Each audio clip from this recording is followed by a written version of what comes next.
This is the project that's showing about design and simulation of PV battery and fuel cell based microgrid system.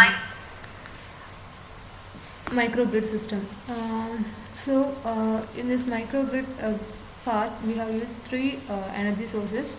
First one is PV, second one is battery, and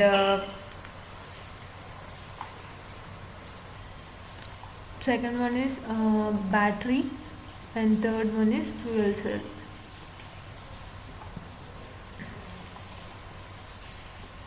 And these three renewable that energy source are connected with common DC bus, and the common DC voltage is connected with three-phase inverter, and the three-phase inverter is connected with residential load. Here, that PV control part. First energy source is PV. The PV is connected with boost converter.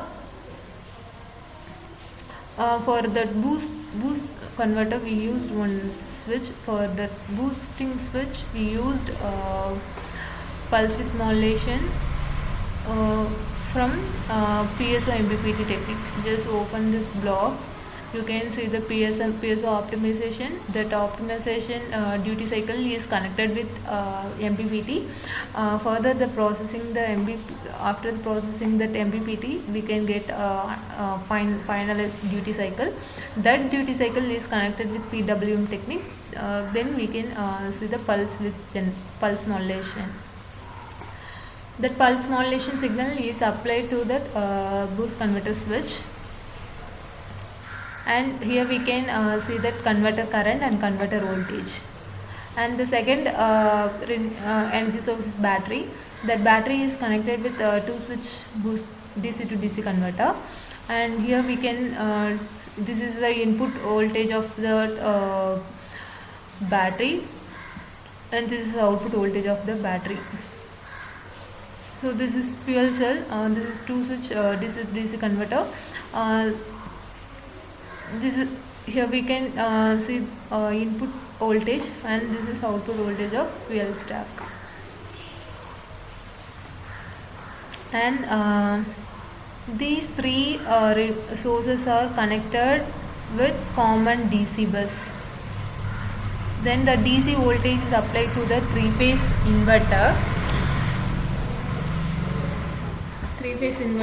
Then we can operate three-phase. We can take three-phase load here. For three-phase inverter, we used DQ control technique.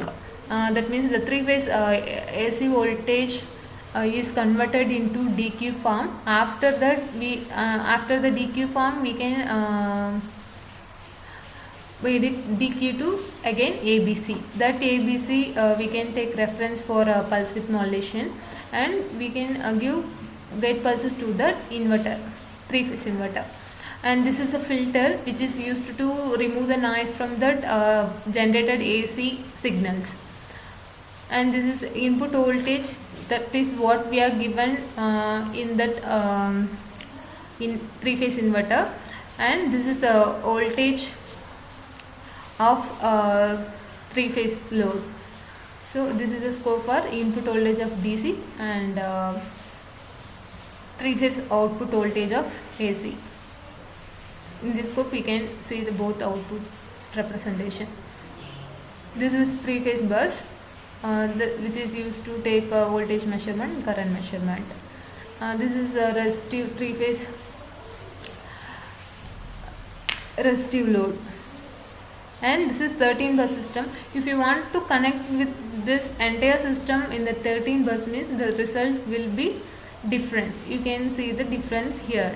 So without connecting that 13 bus system also, you can measure the output. This is the extra thing. If you want means you can use in your project, otherwise leave it.